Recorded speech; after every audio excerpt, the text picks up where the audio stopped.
નમસ્કાર. જંતર મંતર ખાતે ચાલી રહેલા આંદોલનને સમર્થન આપવા રાજકોટના બહુમાળી ભવન ખાતે મોટી સંખ્યામાં સમર્થકો એકત્ર થયા. પરિસ્થિતિને ધ્યાનમાં રાખી પોલીસ સ્થળ પર પહોંચી કાર્યવાહી હાથ ધરી પ્રદર્શનકારીઓની અટકાયત કરી. સમગ્ર ઘટનાને ધ્યાનમાં લઈને વિસ્તારમાં ચુસ્ત પોલીસ બંદોબસ્ત ગોઠવવામાં આવ્યો. વધુ સમાચાર માટે જોડાયેલા રહો. RP Gujarat news, Rajkot. ન લડી શકે આજે એ લોકોને બોલવામાં પણ નથી દેવામાં આવતા. આટલી તાનાશાહી આજે બીજેપી પાર્ટી વિચારજો કે આજે તમારો ટાઈમ કેવો આવવાનો છે. આજે આપ લોકો મિલિટરી, પોલીસ અને સ્ટુડન્ટને સામે સામા કરો છો અને સ્ટુડન્ટને આ રીતે મારો છો કે માથા અને એના ઘા તો તમે જોવો. આજે નેતા બીજેપી પાર્ટીના નેતાઓને કહું છે કે અમે નેતા છીએ, અમારી સામે સામે આપ લોકો આવી જાઓ, પછી જોવા જેવી થાય. બાકી પોલીસ અને સ્ટુડન્ટને સામે સામા ન કરો. આજે આ લોકો વગર વાંકના કોઈ આતંકવાદી નથી, કોઈ દેશદ્રોહી નથી. આજે સ્ટુડન્ટ પોતાનો ન્યાય માંગી રહ્યા છે અને આની મંજૂરી આપે. હું સાહેબશ્રીને અપીલ કરવા માંગુ છું કે સ્ટુડન્ટને એના અધિકાર માટે લડવાનો હક છે, તો કાલે સ્ટુડન્ટને ધરણા ઉપર બેસવાની એક મંજૂરી કેમ નથી મળતી પૂછવા માંગુ છું.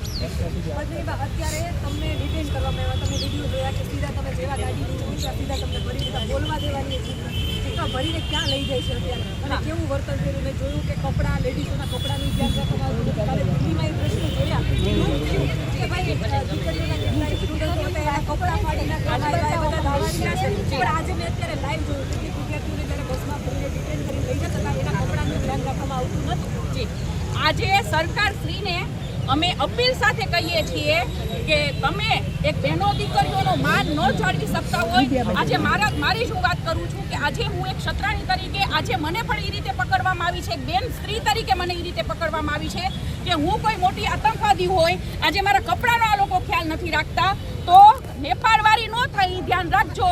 બરાબર, હવે પબ્લિક જાગી ગઈ છે અને હવે સામે આવે કે ઓલું કહે છે ને કે જેવા સામે તમે તેવા નો સાવ ને. આજે સ્ટુડન્ટો શાંતિમય લડાઈ કરે છે. આજે અમે પણ સ્ટુડન્ટોને હજી એ જ કહીએ છીએ કે શાંતિ રાખો, પણ જો તમને વગર વાકની આ લોકો લાકડીઓ મારે છે અને બેઠા બેઠા સ્ટુડન્ટો હજી સુધી માર ખાય છે, તો સરકારશ્રીને અપીલ છે કે સ્ટુડન્ટો જે એની શાંતિપૂર્ણ લડાઈ લડે છે એને ન્યાય આપો, નહીતર પછી અમે એની સાથે અમે પણ આવી જશું અને સામે સામા નેતા આવે, પોલીસ ને મિલિટરી નહીં, નેતાઓ સામે સામા લડાઈ કરવા અને કોણ ધોકા ખાય છે ને પછી અમે દેખાડીએ. બીજું કે રાજકોટના કેટલાય વિદ્યાર્થીઓ, ગુજરાતના વિદ્યાર્થીઓ તમને જોઈ રહ્યા છે, એને શું સંદેશ આપશો? ગુજરાતના સ્ટુડન્ટને હું કહું છું કે અમે તમારી સાથે છીએ. આખો દેશ આજે કોઈને કોઈથી ડરવાની જરૂર નથી. બરાબર છે, તમે તમારી લડાઈ જારી રાખો, શાંતિમાં લડાઈ જારી રાખો. બાકી હું આ મીડિયાના માધ્યમથી કહું છું કે તમને લાકડીઓ ધોકા મારે છે તો સામે આપણે પણ પ્રહાર કરવાના છે. હવે શાંતિની હદ થઈ ગઈ છે. બરાબર કે શાંતિ રાખો છો, શેના માટે લાકડીઓ મારો છો અમારા સ્ટુડન્ટને?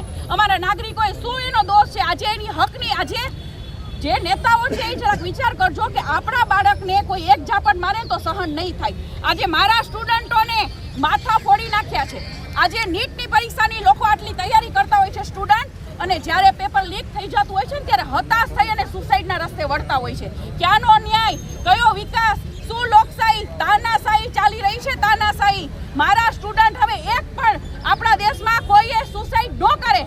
બરાબર, સ્ટુડન્ટને હું કહું છું લડો.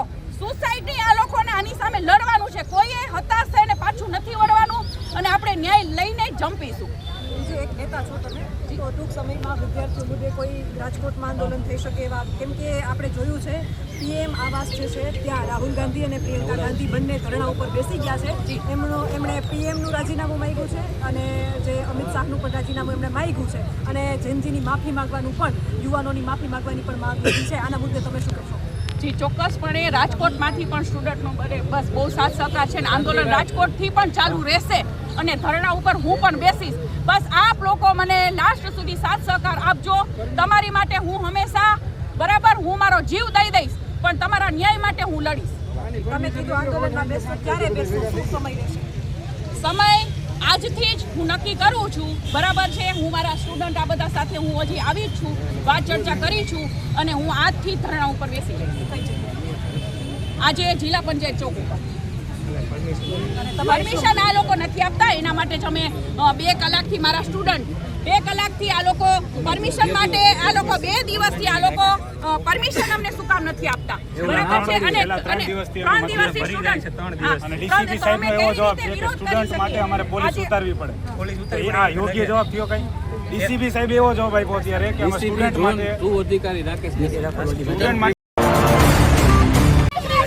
फ्री कर दीजिए ले लो गाड़ी में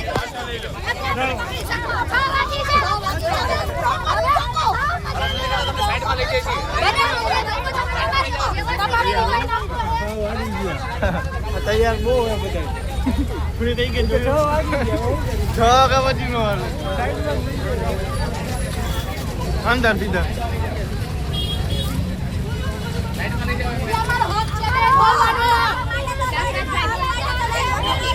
पब्लिक ने बोले तो कौन बोल पब्लिक ने बोले तो कौन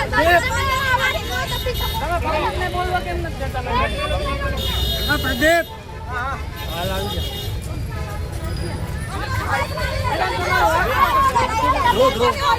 उबर बस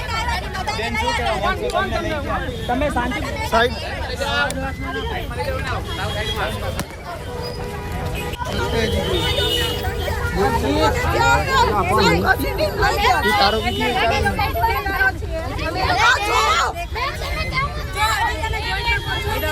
પડતા નહીં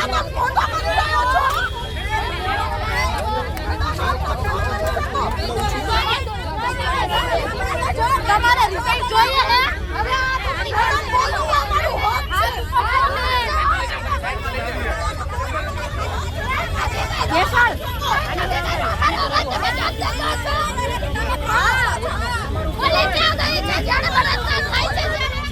શું કહેશો બેન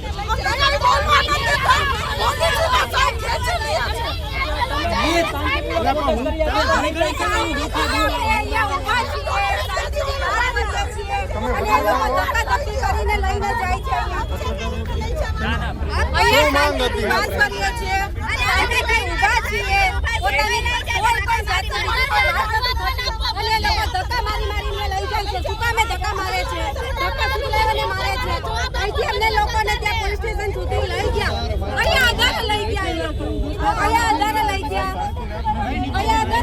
અહીંયાથી બધાને પાછા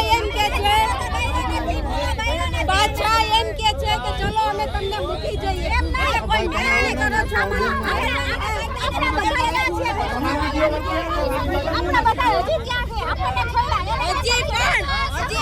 ત્યાં જેન્ટ્સ અને છોકરાઓ હજી પણ સ્ટુડન્ટ લોકો પોલીસ સ્ટેશનમાં જ છે. એ લોકોને હજી બહાર નથી કાઢતા. માથે નાકમાં શું એ લોકોનો ગુનો બે હે અહીંયા આતંકવાદી છે કે એને લોકોને ત્યાં રાખ્યા છે? અત્યારે શું લેવાને ત્યાં એને લોકોને ડિટેન કરીને રાખેલા છે? કયા કારણોસર? પોલીસ પ્રશાસન અત્યારે રાજકોટ પોલીસ પ્રશાસન અત્યારે જવાબ આપે કે ત્યાં એ લોકોને શું કામે રાખ્યા છે અને અમને લોકોને શું કામ લઈને ગયા. આનો જવાબ એ પોલીસ વાળા બધા આપે અત્યારે. અને એ પણ તમે બોલી શકો છો. બધાનો આપણો અધિકાર છે બોલવું. આપણો અધિકાર છે બોલવું. એટલે બોલવા માટે લોકો અહીંયાથી લઈ ન જઈ શકે. કોઈને પણ ના લઈ જઈ શકે. બીવે છે પોલીસવાળા, બીવે છે પોલીસવાળા, બીવે છે. માંગ શું છે તમારી? માંગ શું છે? અમારી માંગ એ છે કે ઇન્સાફ મળવો જોઈએ. દરેક લોકોને ઇન્સાફ મળવો જોઈએ. દરેક લોકોને અત્યારે હાજર કરે બધા લોકો. બે હાથ શું છે? કયા ગુના હેઠળ છે એ લોકોને અંદર કર્યા છે? છોડે ઓકે અત્યારે છોડે. પૂરું કરો. છોડે એ લોકોને અહીંયા